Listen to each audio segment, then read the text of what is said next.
احمد ایک نیک اور فرمانبردار بچہ تھا۔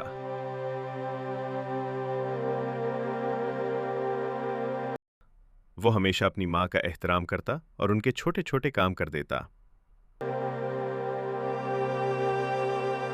امتحان قریب آیا تو احمد دن رات محنت کرتا رہا۔ ماں اس کو دیکھ کر دعائیں دیتی، اللہ تجھے کامیاب کرے، میرا بچہ روشن مستقبل پائے۔ امتحان کا دن آیا۔ احمد نے حوصلے کے ساتھ پرچہ دیا۔ جب رزلٹ آیا تو احمد سب سے آگے تھا۔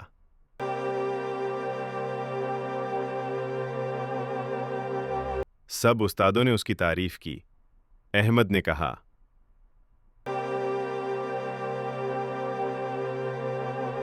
یہ سب میری محنت اور میری ماں کی دعا کا نتیجہ ہے۔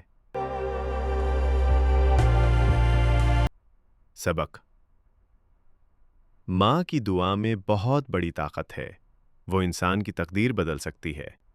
سبق: ماں کی دعا میں بہت بڑی طاقت ہے، وہ انسان کی تقدیر بدل سکتی ہے۔